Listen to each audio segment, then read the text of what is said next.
उत्तर प्रदेश के वाराणसी जिले से लगभग 50 किलोमीटर दूर एक छोटा सा गांव था, नंदपुर। ये गांव नक्शे पर भले ही छोटा था, लेकिन वहां रहने वाले लोगों के लिए वही उनकी पूरी दुनिया था। कच्ची गलियां, सुबह सुबह उठते ही सुनाई देने वाली गायों की घंटियों की आवाज और शाम होते ही मंदिर से आती हर हर महादेव की गूंज। इसी गांव में गोपाल नाम का एक गरीब दूध वाला रहता था। गोपाल के परिवार में सिर्फ उसकी बूढ़ी माँ थी और उसकी एक गाय थी जिसका नाम उसने प्यार से गौरी रखा था। वही गाय उसका परिवार थी, वही उसकी रोजी रोटी थी और वही उसकी उम्मीद थी। गोपाल की एक आदत पूरे गांव में मशहूर थी। वो हर सुबह सूरज निकलने से पहले उठता, सबसे पहले गौरी का दूध निकालता और उस दूध का पहला हिस्सा लेकर सीधे गांव के पुराने शिव मंदिर जाता। मंदिर बहुत पुराना था, दीवारों पर दरारें थीं, छत से मिट्टी गिरती रहती थी, लेकिन गोपाल के लिए वो जगह दुनिया की सबसे कीमती जगह थी। वो शिवलिंग पर दूध चढ़ाता और आंखें बंद करके कहता, महादेव, मेरे पास आपको देने के लिए कुछ नहीं है, ये भी आपका ही दिया हुआ है, बस मेरा साथ कभी मत छोड़ना। गांव वाले अक्सर उसका मजाक उड़ाते थे। कोई कहता, अरे गोपाल, अगर ये दूध बेच देगा तो 2 पैसे ज्यादा मिलेंगे। तो कोई हंसकर कहता, पत्थर को दूध पिलाने से आज तक कोई अमीर नहीं बना। लेकिन गोपाल कभी बुरा नहीं मानता था। वो बस मुस्कुराता और कहता, मैं अमीर बनने के लिए नहीं, अपना विश्वास जिंदा रखने के लिए दूध चढ़ाता हूँ। समय बीतता गया, सब कुछ ठीक चल रहा था, लेकिन एक दिन अचानक गोपाल की जिंदगी बदल गई। उसकी गाय गौरी ने दूध देना बंद कर दिया। पहले 1 दिन, फिर 2 दिन, फिर पूरा हफ्ता गुजर गया। गोपाल की चिंता बढ़ने लगी।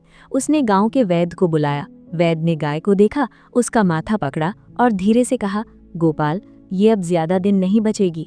ये सुनकर गोपाल के पैरों तले जमीन खिसक गई। उसे लगा जैसे उसकी दुनिया खत्म हो रही है।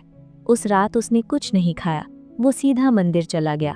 मंदिर में कोई नहीं था, सिर्फ एक दीपक जल रहा था और चारों तरफ सन्नाटा था। गोपाल शिवलिंग के सामने बैठ गया। उसकी आंखों से आंसू बहने लगे और वो बोला, महादेव, आज तक मैंने आपसे कभी कुछ नहीं मांगा, लेकिन आज मैं टूट गया हूँ। अगर गौरी चली गई तो मेरी माँ भी टूट जाएगी, मैं भी जीते जी मर जाऊंगा। रोते रोते कब उसकी आंख लग गई उसे पता ही नहीं चला। अचानक उसे किसी के कदमों की आवाज सुनाई दी। उसने आंख खोली तो देखा मंदिर के दरवाजे पर एक बूढ़ा साधु खड़ा था। उसके शरीर पर फटे हुए कपड़े थे, पैर में चप्पल नहीं थी और वो बहुत कमजोर लग रहा था। साधु ने धीमी आवाज में कहा, बेटा, बहुत भूख लगी है, क्या कुछ खाने को मिलेगा? गोपाल एक पल के लिए चुप हो गया। उसके घर में सिर्फ थोड़ा सा आटा बचा था जो उसकी माँ के लिए था, लेकिन अगले ही पल उसने बिना कुछ सोचे कहा, बाबा, आप बैठिए, मैं अभी लाता हूँ। वो भागता हुआ घर गया, अपनी माँ के हिस्से का आटा भी ले आया और मंदिर के बाहर चूल्हा जलाकर रोटियां बनाने लगा। उसकी आंखों में आंसू थे, लेकिन चेहरे पर शांति थी। उसने रोटियां साधु को दी। साधु ने रोटियां खाईं और मुस्कुराकर पूछा, अगर कल तेरे पास खाने को कुछ नहीं होगा तो क्या करेगा? गोपाल ने तुरंत जवाब दिया, जिस महादेव ने आज तक मुझे भूखा नहीं सुलाया, वो कल भी कुछ ना कुछ जरूर करेंगे। साधु ने उसकी आंखों में गहराई से देखा, फिर मुस्कुराया और बोले, कल सुबह मंदिर जरूर आना। और ये कहकर वो अंधेरे में गायब हो गए। अगली सुबह जब गोपाल की आंख खुली तो उसकी माँ जोर जोर से उसे बुला रही थी, गोपाल, जल्दी बाहर आ।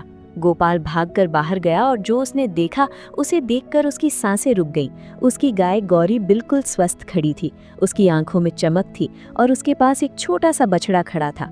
गोपाल की आंखों से आंसू बहने लगे। वो बिना कुछ कहे मंदिर की तरफ दौड़ा। मंदिर पहुंचकर वो अचानक रुक गया। उसकी नजर शिवलिंग पर पड़ी।